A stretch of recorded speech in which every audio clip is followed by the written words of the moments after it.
If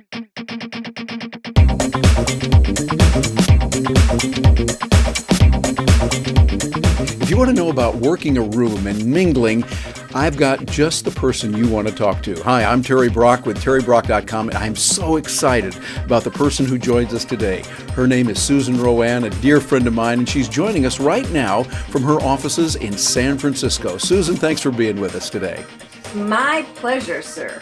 It is delightful to have you here. Now, you and I have done some videos before. We put together one on picking your brain. Now, you are the person that came up with the idea of how to work a room. If anyone has heard that phrase, how to work a room, which is very important, not only did you come up with it, but that's trademark. That is you. You are the mingling maven. Tell us a little bit about what we talked about before and how that relates to working a room. Well, we talked about pick your brain because, well, how to work a room's an old political term, and I'm from Chicago. I did trademark it because of the book.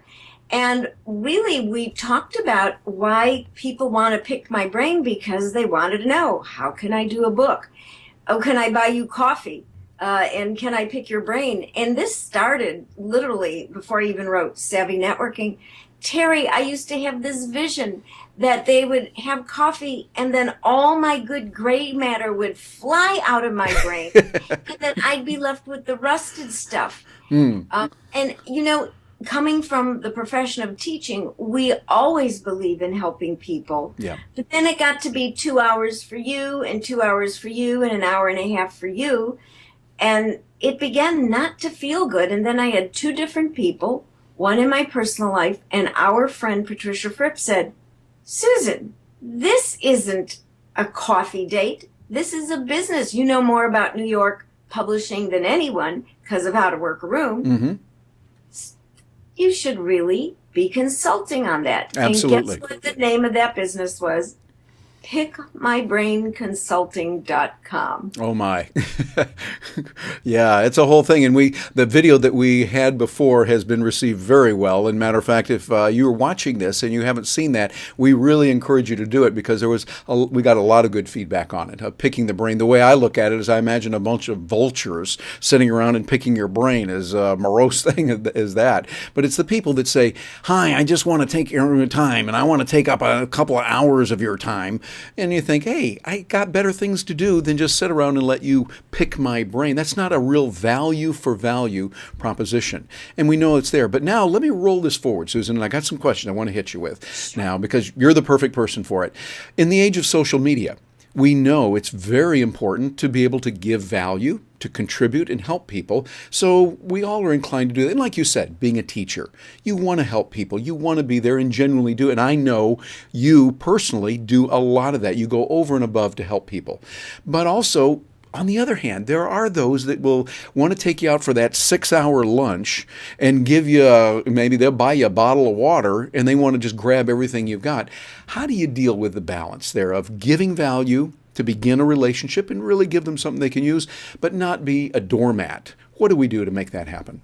Well, I think we do give. We give a little. We have to give a little because, you know, I call that planet points. If someone really is in a bind, give them an idea or two. If it gets them over the hump, don't give your bread and butter away, but give people a little something because in the giving, you know, I don't know if it's called pay it forward. It's a nice thing to do.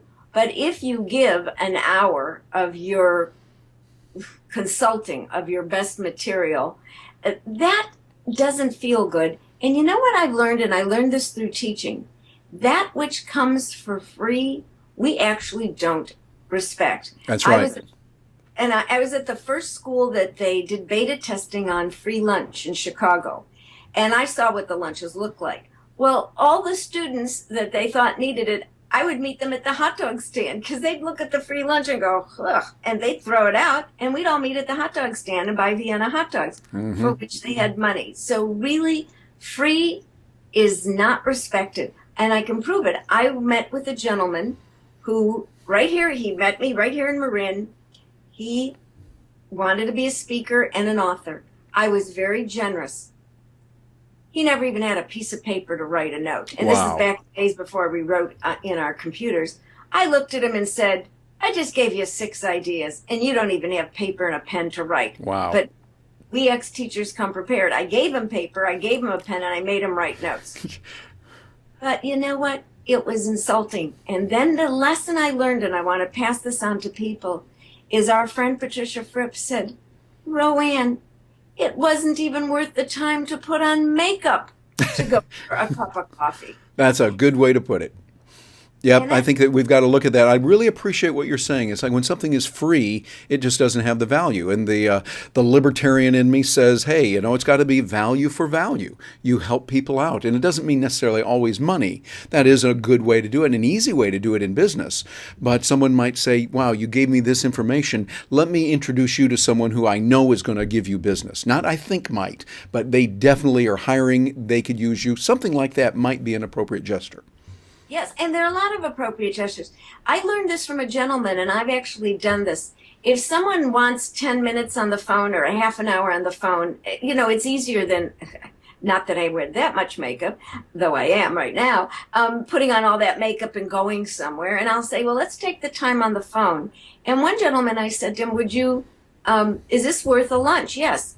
Would you please donate the money to your local, you know, food bank? But now I don't trust that. Now I'd say, would you kindly write me a check to, and it's to a local food bank, where if I feel I've given them a half an hour, I can then get the check and forward the check. Or maybe you could do it through PayPal. I think we need to let people feel good about what they're getting. That's the other aspect. If I'm giving you a lot of free, how about if I say, would this be worth a $25 lunch to you? Could you please put that in my PayPal account so I could then send it to the food bank or put it in the account of a food bank? People will value and be grateful because then they will feel that they are giving. Nothing feels better than knowing that you're giving or giving back. So my late femtor, Sally Livingston, and by the way, she made up the term, and I so identified her that way in all my books. She said, Susan, if giving feels that good, why not give it to the takers an opportunity to know the joy of giving? I like it. That makes a lot of sense. Yep. Well said. So it's okay to ask. I just recently had a wonderful brunch with someone that was strictly a Twitter friend. We never even had a conversation. She was doing a book signing. I couldn't come. I said, let me come to San Francisco to meet you because I live here in Marin.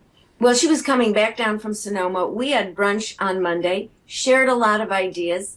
And then I said to her, you know, her book came out. I helped her. And I said, here's what I'm going to need from you when the silver anniversary edition of How to Work a Room comes out. I need your help.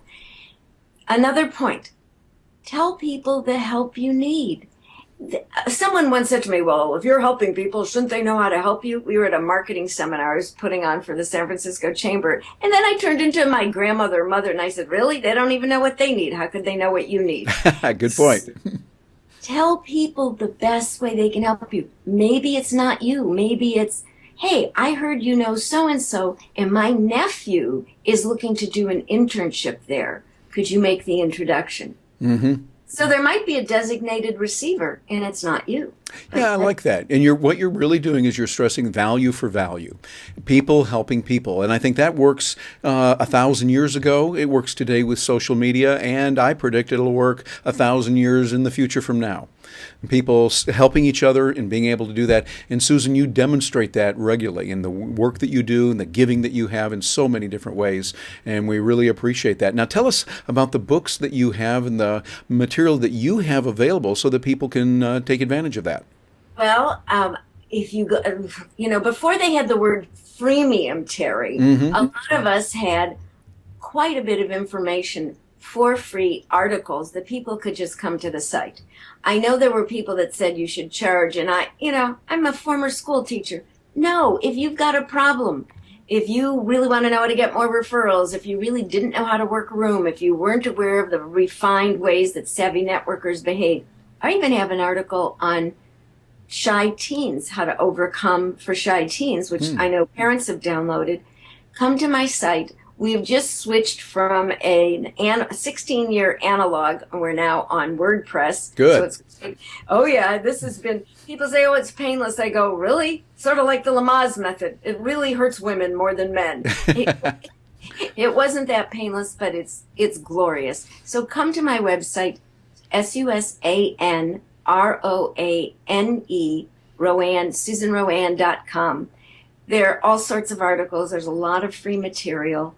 And go, whether it's your iPad or your Nook, you can get ebooks through whatever provider of how to work rooms, secrets of savvy networking. And Terry, what I would say is, one of the rooms we do work is the social media room. People think it's just social media, but you know what?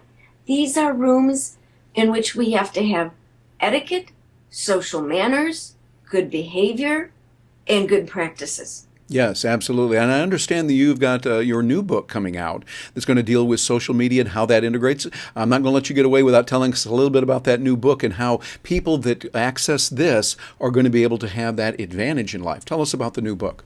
Well, the new book is going to come out. It's a silver anniversary book, and it's going to come out in January. It's How to Work a Room, I would like to say on steroids.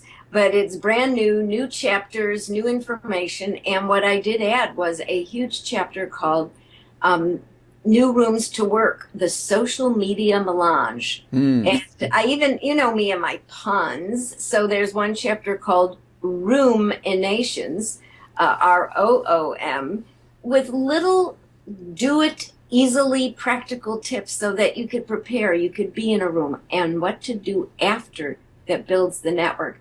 And it also crosses the social media platforms as well. I don't know about you, but I do know this about you.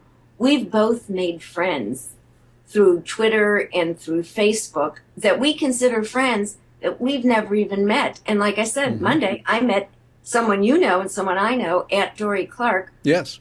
For brunch. And we felt like we'd known each other 10 years. It was so. Look at social media, not just as a place to do business, and please don't tout yourself and what you have to sell and offer. It's really about being in what we call the conversation. Yes, I like the way you put that, and that's in that conversation, and that's where it goes back to everything you've been talking about and everything that you and I talked about from pick your brain. No, we're not doing that. We're being in the conversation, and we're respecting each other's abilities, and we help each other as we grow. And so, Susan, you embody that. You have done it over and over. And again, someone wants to get in touch with you. Tell us that website again. It's SUSANROANE, SusanRoanne.com. And email is susan@susanroanne.com. And, I'm old enough you can actually call 415-461-3915. Very good. Well, those of you watching this, you have a treat here seeing the Susan Roanne. This lady has helped so many people, and definitely me. I've seen her on stage. I've seen her when we're in public as well as in private talking. And she's a wonderful, generous person who really does care. And do yourself a favor. Go online, run over to Amazon and look at her work that she has. Get something today. Just get something. You will find that as you read that and as you apply her principles, your life is going to be better. If you deal with people, you need to interact with people, mingling with them in whatever way it is, your life will be better. So go on over, get that at Amazon.com right now, and you'll be glad you did. I'm Terry Brock with TerryBrock.com. Thanks again to Susan Roanne for joining us today, and we will look forward to seeing you again in the future.